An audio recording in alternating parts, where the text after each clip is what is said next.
건데요. 1절부터 5절까지를 지난주에 봤고 오늘 6절부터 9절까지를 보게 되는데, 자, 먼저 복습을 한번 있을 것 같아요. 왜냐면 이어지기 때문에.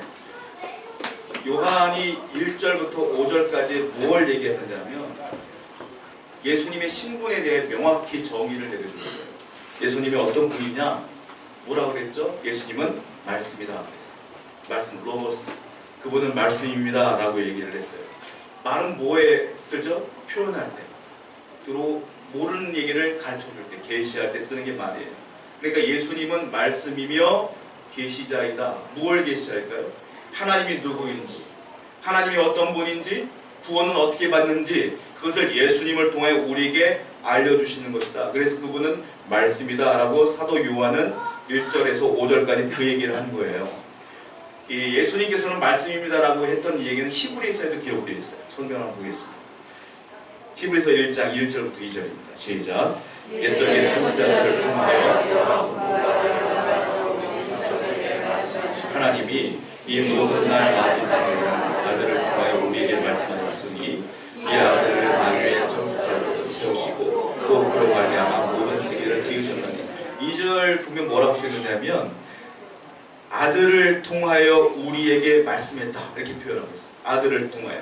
그리고 그 앞에는 뭐라고 말했냐면 구약시대에는 선지자들을 통하여 하나님이 계시하는 거예요. 선지자가 누구예요? 아브라함, 모세, 에스겔, 다니엘 이런 사람을 통하여 하나님은 이런 분입니다 라고 계시했으나 마지막 때는 이제 누구를 통하여 계시한다고요? 말씀을 통하여 계시하는데 그 말씀이 누구라고요? 오직 예수 그리스도다 이 얘기를 하고 있는 거예요. 그러니까 우리가 하나님을 알려면 예수님을 통하여 알 수가 있는 거예요. 그분이 하신 말씀을 통하여 알 수가 있는 것이다 이렇게 요한이 얘기를 했단 말이에요. 그러니까 또 하나 중요하게 생각할 게 뭐냐면 계시가 중요한데요, 바울은 또 뭐라고 말하냐면 계시를 누가 하느냐가 중요하다. 누가 하나님을 증거하느냐 그게 중요하다는 거예요. 여러분 이슬람에는 경전이 있어요. 그게 뭐라고 말합니까? 예, 코란이라고 하죠. 근데 그들은 뭐라고 말하냐면 우리는 기독교의 경전은 성경이잖아요. 그들은 뭐라고 말하냐면 이 코란은 천사 가브리엘이 우리에게 계시한 것이다 라고 얘기를 해요. 그래서 그들은 경전으로 삼은 거예요. 자, 바울이 뭐라는지 아세요? 계시가 중요해요. 하나님이 누군지를 가르치는 게 중요하지만 누가 계시하느냐가 중요하다고 얘기를 해요. 심지어 천사가 계시하지만 하나님이 계시한 게 아니라면 저주를 받을 거야. 그것도 잘못된 거야 라고 얘기를 해요. 성경을 볼게요. 갈라디아서 1장 8절입니다. 시작. 우리가 너희에게 전한 복음 외에 다른 복음을 전하면 저주를 받을 것이라. 자, 천사라도 하늘로부터 온 천사라도 내가 증거하는 복음, 그 복음이 뭐예요? 하나님의 아들 예수 그리스도가 나를 위해 십자가에 달려 돌아가셨으며 부활했다. 그를 믿는 자마다 구원받는다. 이 복음 외에 다른 계시를 한다면 그가 천사라 할지라도 저주를 받을 것이다. 이게. 그러니까 계시가 중요한 게 아니라 누가 했느냐가 중요하다고 바울이 얘기하고 있어요. 여러분 사람도 마찬가지예요. 우리가 아무리 의로워 보이는 사람도 다 죄인이거든요. 우리가 가끔 보면 누가 폭로하고 양심 선언하고 그런 경우 있어요. 그러니까 사람들이 그 사람들이 의인인 줄 알아. 자세히 보면 오히려 그 사람들이 더 나쁜 경우도 많아요.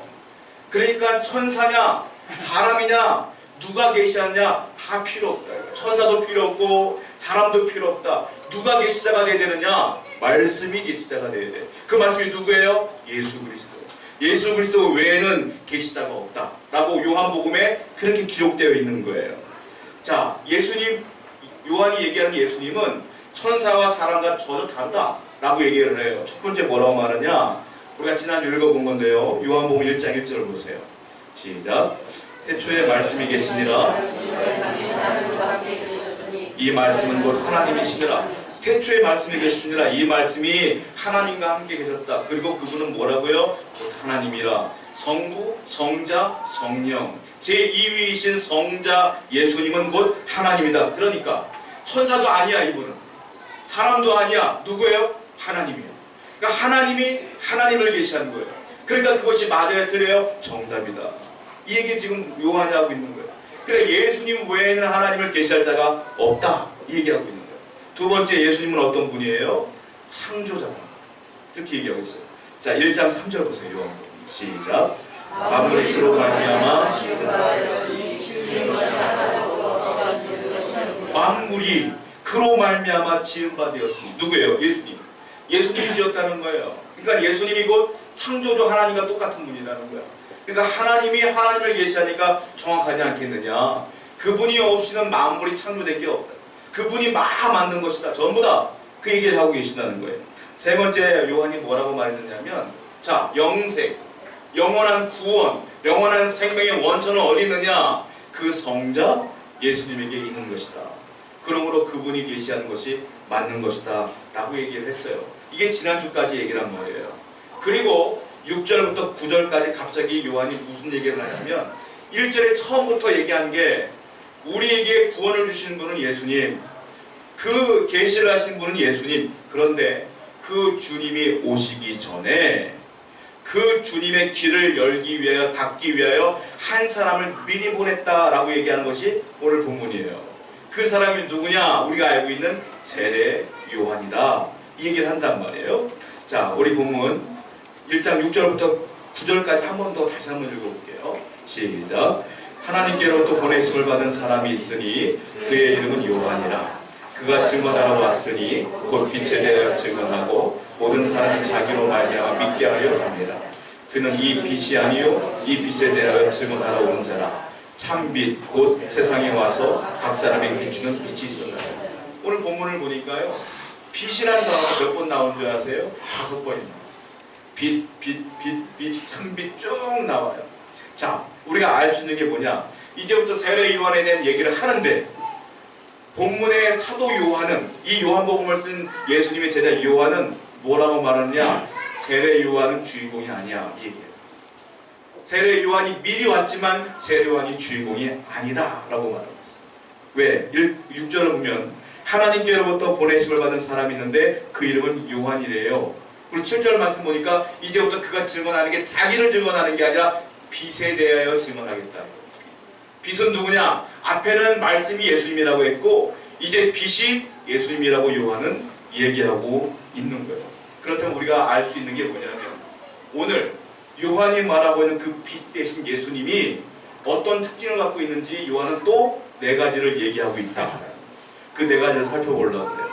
세례 요한이 얼마나 대단한 사람이냐면요, 원래 태어날 수가 없는 사람이에요. 부모가 다 불임이야. 근데 하나님의 은혜로 아기를 낳은 거예요. 그 아기가 누구냐? 세례 요한. 예수님보다 6개월 먼저 나왔어요. 사촌지간이에요. 그 마리아에게 말하는 거예요. 너가 알다시피 두 사람 불임이었는데 내가 은혜를 주고 태어난 거 아니냐? 너도 동정녀이지만 태어날 거야. 이 확신을 주는 거예요. 세례 요한은 그래서 기적적으로 태어난 사람. 그 세례 요한이 얼마나 대단한 사람이냐면, 얼마나 능력 있는지 몰라. 한번 메시지를 전하면 사람들이 다 회개해요. 난리가 나요. 정말로 대단한 사람이에요. 그리고 얼마나 용기 있는 사람인가 하면 헤로당을 찾아가요. 그리고 뭐라고 말하냐면, 너는 불륜을 저질러서 너는 죄인이야! 소리를 막 지르어요. 그리고 헤롯이 화가 나갖고 세례요한을 목을 잘라 죽였단 말이에요. 그러니까 이 사람은 굉장히 용맹한 사람이에요. 예수님이 그거를 확인시켜줬어요. 뭐라고 말했느냐면, 여자가 낳은 사람 중에 가장 위대한 사람은 세례요한이라. 성경을 보겠습니다. 마태복음 11장 11절입니다. 시작. 내가 진실로 너희에게 말하노니 여자가 낳은 자에게 세례 요한보다 큰 이가 일어나리로다. 그러나 천국에서는 특히 작은 자가 그보다 인정해줬어요. 세례 요한보다 위대한 사람은 없다. 모세보다도 예수님께서는 세례 요한이 위대하다고 말해준 거예요. 사실 세례 요한 같은 사람은 없다. 그렇다면 세례 요한이 그렇게 대단한 사람이라면 자기를 더 드러낼 수도 있어요. 자기를 높일 수도 있어요. 그런데 세례 요한은 인생의 목적이 그게 아니에요. 빛을 높이고 자기는 낮아지고 빛만 높이는 거예요. 그 빛이 누구예요? 예수 그리스도예요. 자, 요한복음 1장 7절을 보십시오. 시작. 그가 증언하러 왔으니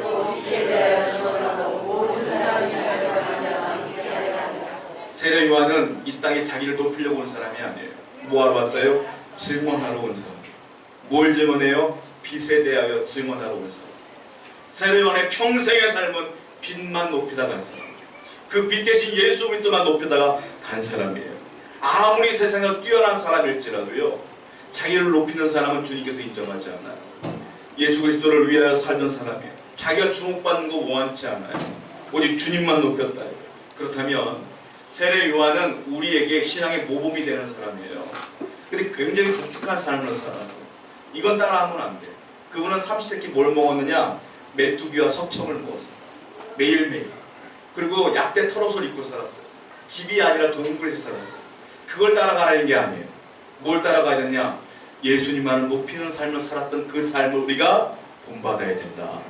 그래서 요한이 말하고 있는 건 뭐냐면, 첫 번째, 내가 증언해야 될 대상은 오직 예수 그리스도. 이 얘기예요. 여러분들의 삶의 목적은 내가 좀 더 좋은 집에 살고가 아니라, 내 아들이 좀 더 성공하기 위함이 아니라, 내가 부자가 되기 위함이 아니라 주의 영광을 위해 살아야 된다. 주님을 증언하는 삶을 살아야 된다라고 오늘 본문에서 얘기하고 있다는 거예요. 그래서 그리스도인들은 겸손해야 돼요. 교만하는 순간 주님이 없어져요. 겸손해야 돼. 겸손하기, 내가 인정받기 위해 겸손한 게 아니라 내가 낮아져야 주님이 올라가니까. 그래야 겸손한 거예요. 제가 엊그제 뉴스를 봤어요. 강남 대치동에 있는 큰 교회가 패싸움이 났대. 패싸움. 70명이 반대파끼리 싸웠대. 그래가지고 소화기로 막 교회 예배당을 두드리고 막 부수는 장면이 나. 내가 예배해야 될 그 예배당을 부숴본 거가. 담임 목사파는 2층부터 8층을 장악하고 있고, 원로 목사파는 1층만 장악하고 따로따로 예배드려. 어떤 교회인지 알죠? 난 말은 못 하겠어. 그렇게 하고 싸우고 있어. 저는 고민해봤어요. 오늘 설교 준비하다가 과연 저분들 때문에 예수님이 높아질까? 저분들을 보면서 예수님이 증언되어질까? 저분들을 보면서 주님 사랑해야지, 주님 믿어야지 할 사람이 누가 있을까? 그 교회가 크지만, 대단히 돈도 많지만, 건물도 좋지만, 유명한 사람도 많이 다니지만, 과연 저 사람들 때문에 예수를 믿을까? 사람들이. 더 심각한 고민을 했어요. 여러분, 세례 요한이 말해요. 아무리 능력이 많아도 주님을 높여야죠. 내가 높아지는 건 아니잖아요. 한국교회 그래서 문제가 되는 거예요. 저는 우리 교회가 영원토록 존재하는 한 주님만 높였으면 좋겠어요. 여러분 성도들 전부 다 주님만 높이며 살았으면 좋겠어요. 성도의 기쁨은 뭡니까? 잘 사는 거 아니에요. 내가 삶으로써, 내가 증거함으로, 내가 주님을 증언함으로 누군가가 예수를 믿었다면 그것만큼 기쁨이 없는 거예요. 그게 기쁨의 삶이 아니겠습니까? 오늘 처음에 말하고 있는 건 뭐냐면, 세례 요한처럼 예수만을 높여라, 예수만을 증언하라. 교회가 부흥하려면요, 이 증인이 많아야 돼요. 그래야지 부흥할 줄로 믿습니다.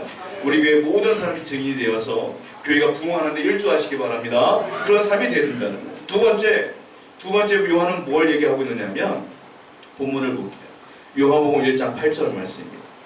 시작. 그는 이집트자여 이집트자여 증언하라고 하자. 분명히 얘기해요. 그는 누구냐? 세례 요한은 말이에요. 그는 이 빛이 아니다. 이 사람은 누구냐? 이 빛을 증언하러 온 사람이다 라고 얘기를 해요. 아무리 여자가 낳은 사람 중에 최고일지라도 아니다, 빛이 아니다 라고 말해요. 두 번째 요한이 하고 싶은 말은 뭐냐면, 이 빛과 다른 존재와 혼동하지 마라. 빛은 하나다. 아무리 능력이 출중해도 빛 아니다. 혼동하지 말아라. 혼란스러워하지 말아라. 이 말이에요. 그 얘기를 하고 있는 거예요. 세례 요한이 아무리 뛰어나도 빛 아니다. 이 얘기를 하고 있는 거예요. 헤롯 왕이 세례 요한을 죽였어요. 근데 세례 요한이 죽은 뒤에 마음에 양심의 가책이 있어요. 어떤 가책이냐면, 회개하는 게 아니라 내가 저 위대한 사도를 죽였으니 나 죽으면 지옥 가면 어떻게 하지? 이런 두려움이 있는 거예요. 그런 두려움 가운데 헤롯 왕이 있어요. 그런데 누가 나타나냐면 예수님이 나타난 거예요. 예수님이 나타나가지고 막 사람을 고치시고 말씀을 전하는데 세례 요한 같이 능력이 나타나는 거야. 그러니까 예수님을 이 헤롯 왕이요 착각을 해요. 뭐라고 착각하느냐? 성경을 봅시다. 마태복음 14장 1절부터 2절입니다. 시작. 그때 부모님께서 예수의 손을 들고 그 자신에게 이르되 그는 세례 요한이라. 그가 죽은 자 가운데서 살아났으니 그러므로 이런 능력이 그 속에서 역사하려 하니라. 그때 분봉한 헤롯이 예수의 소문을 들은 거예요. 예수님의 소문을. 그리고 이 사람이 뭘 착각하냐면, 이는 세례 요한이다. 내가 죽인 세례 요한이 죽었다가 살아난 거야 라고 얘기. 똑같아. 세례 요한이 하는 것과 똑같으니까 그렇게 착각을 해. 잘못된 거예요. 빛은 하나야, 예수님. 근데 세례 요한과 예수님을 착각하고 있어. 이 사람은 잘못된 거라는 거예요. 뭐냐?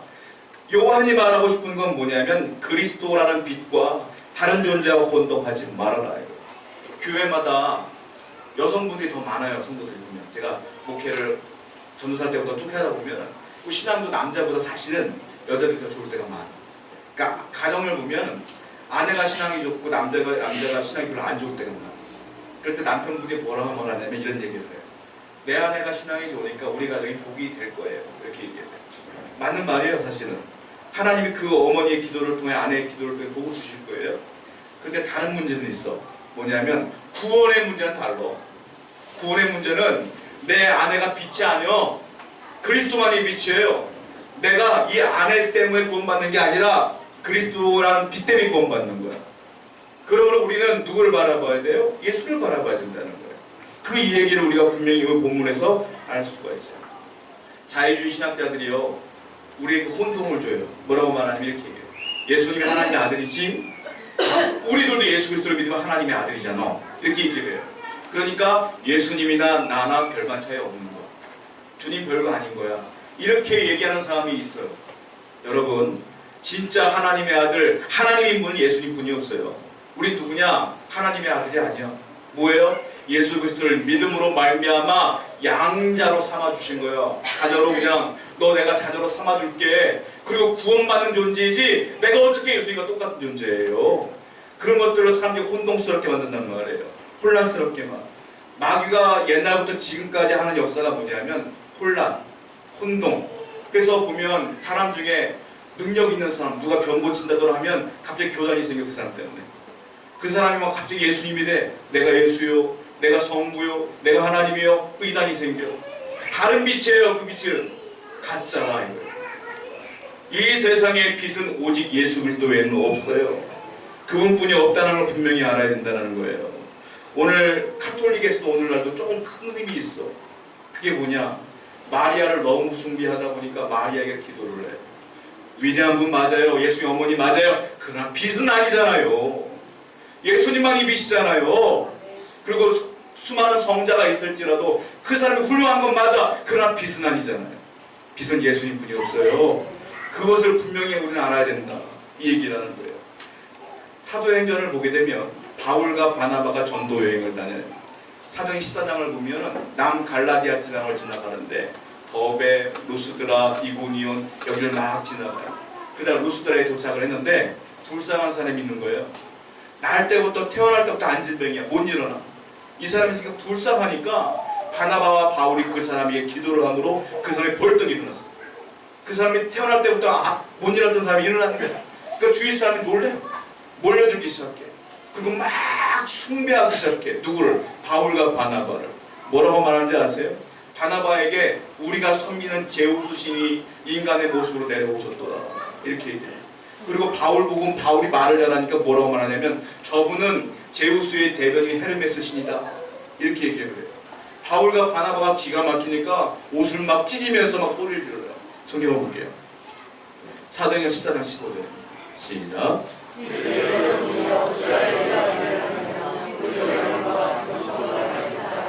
여러분에게 복음을 전하는 것은 이런 헛된 일을 버리고 천지와 바다와 그 가운데 만물을 지으시고 살아계신 하나님께 돌아오게 하며 막 화를 내는 거예요. 막 울고 있는 거예요.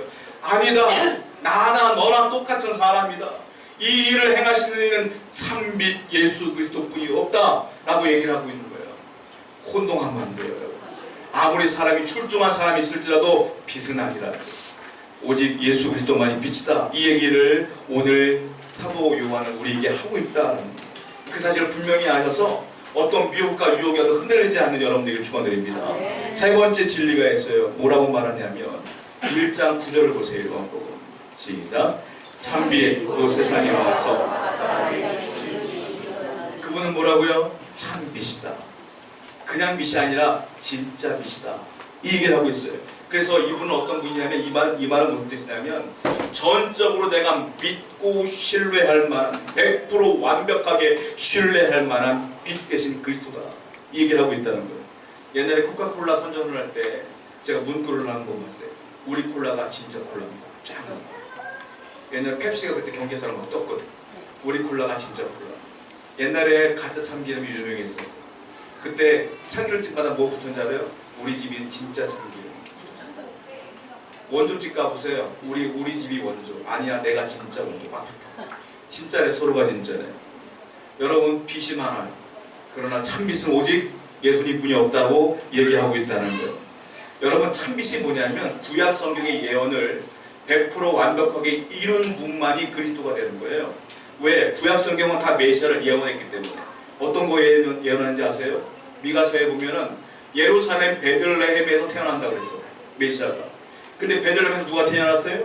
예수님이 태어났어요. 자, 우리나라에 예수님이 많아. 제가 아는 30몇 명이 있어.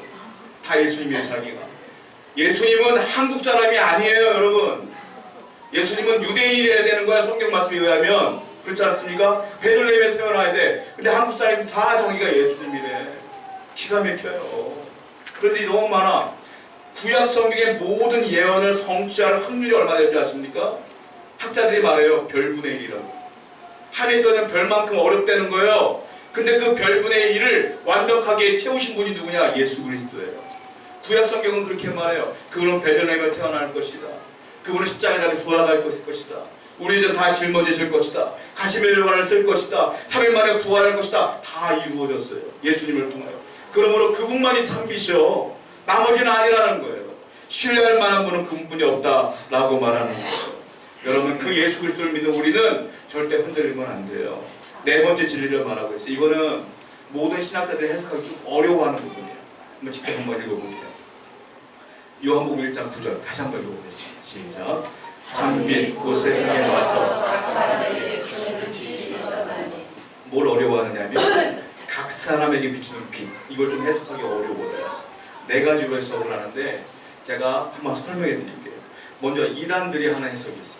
어떻게 해석하냐면 자, 그 빛이 참빛인데 세상에 왔대요. 예수님이. 그리고 각 사람에게 비추었대. 세상에 있는 각 사람에게 비추었다. 에브리맨 다 비췄대. 무슨 말이에요? 그러니까 온 인류에 백인이나 흑인이나 황인종이나 다 비췄기 때문에 온 인류는 다 그 빛 때문에 구원받을 수 있다라고 얘기해요. 만인 구원론 잘못된 거예요. 왜? 예수 그리스도를 구원자로 구속자로 믿는 자만이 구원받거든. 그러니까 이걸 잘못된 해석이에요. 그러니까 그렇게 해석하는 사람도 있어요. 두 번째 해석을 어떻게 말하냐면 이건 부분적으로 맞아. 이 각 사람에게 비추는 빛은 사람이 유일하게 갖고 있는 게 이성이라 이거예요. 그리고 양심이다. 동물은 양심이 없다. 이성도 없다. 그래서 그분이 참빛 대신 예수님이 우리에게 이성과 양심을 만들었기 때문에 요 각 사람에게 비추는 빛은 우리의 이성과 양심이다라고 해석하는 사람도 있어요. 근데 그건 부분적으로 맞아. 왜? 이 우리의 이성과 양심은 하나님 만들었기 때문에 맞아요. 그런데 이 본문의 뜻은 아니다. 세 번째, 부분적으로 또 맞는 얘기를 해요. 뭐라고 말하냐면 이 세상에 빛이 비추었고 각 사람에게 비추었는데 그거는 선택받은 사람에게만 비추는 것이다. 즉 예수님을 믿는 사람에게만 그 빛이 비추는 것이다 라고 말하지만 맞는 말이에요. 맞는 말이지만 오늘 본문 얘기는 아니에요. 왜? 오늘 본문은 이거예요. 그 당시 사람들은 유대인만 구원받는 줄 알았어요. 이스라엘 사람만 선민 사상이었어요. 그들만 구원받는다. 그런데 요한은 뭐라고 말하냐면 아니다. 이 땅에 주님이 오신 것은 이 세상 모든 사람에게 임하신 것이다. 그러므로 구원이 이스라엘에게만 있는 것이 아니라 온 인류에게 퍼지게 된 것이다 라고 말하면서 이렇게 얘기를 하는 거예요. 그래서 유대인이나 이방인이나 종이나 자유자나 남자나 여자나 노인이나 젊은 사람이나 신분이나 성별이나 상관없이 그 예수님 모든 사람에 빛이 내주시는데 중요한 건 뭐냐? 그 빛 대신 예수 그리스도를 믿는 사람만이 구원받는 것이야 라고 얘기하는 거예요. 예수님이 이 인류로 오신 건 맞아요. 맞지만 예수 그리스도를 믿는 사람만이 구원받는 거예요. 근데 요한이 하는 말이 뭐냐면 그러나 비극이 벌어졌다는 거예요. 무엇이냐? 우리가 같으면 다 믿을 것 같은데 많은 사람들이 안 믿는 거예요. 이것을 굉장한 비극으로 여겨요. 한번 성경을 볼게요. 요한복음 3장 19절부터 20절입니다. 시작. 그 존재는 것이니 빛보다 어두움을 더 사랑한 것이니라. 악을 행하는 자로 빛을 미워하여 빛으로 오지 않아. 이는 그 행위가 드러날까 하며 빛을 미워해 빛으로 오지 않아. 이것 때문에 굉장히 괴로워해요. 교회는. 왜 빛을 못 볼까? 참빛 대신 예수 그리스도를 못 믿을까? 또 얘기를 합니다. 요한복음 1장 10절부터 11절 보세요. 시작. 그가 세상에 되었으며 세상은 그로 말미암아 지은 바 되었을 때 세상이 그를 알지 못하였고 자기 백성이 영접하지 않았다. 그가 세상에 왔는데 자기 백성이 영접하지 않았다. 또 읽어볼게요. 요한복음 1장 5절입니다. 시작. 빛이 어둠에 비추되 어둠이 깨달아. 빛이 어둠이 왔는데 어둠들이 못 깨달아. 죄 가운데 빠져서. 또 하나 읽어볼게요. 요한복음 8장 12절입니다. 시작. 예수께서 또 말씀하여 이르시되 나는 세상의 빛이니 나를 따르는 자는 어둠에 다르지 않고 생명의 빛이니. 주님 스스로도 난 빛이라고 말했어요. 근데 많은 사람들이 아직까지도 그 빛을 몰라. 여러분들은 감사하셔야 돼요. 왜냐? 그 빛 대신 예수 그리스도를 믿으니까. 그리고 그분이 내 안에 들어와 있으니까. 할렐루야. 인생을 살다 보면 문제가 생길 수 있어요. 물질적인 어려움도 생길 수 있고요. 경제적인 어려움과 내 건강에 문제가 생길 수도 있어요. 그러나 내 영혼만은 그 빛에 거하니까 늘 감사하시며 소망과 기쁨으로 희망을 가지고 살아가시는 여러분 되기를 다시 한번 축원드립니다. 우리 함께 기도하겠습니다.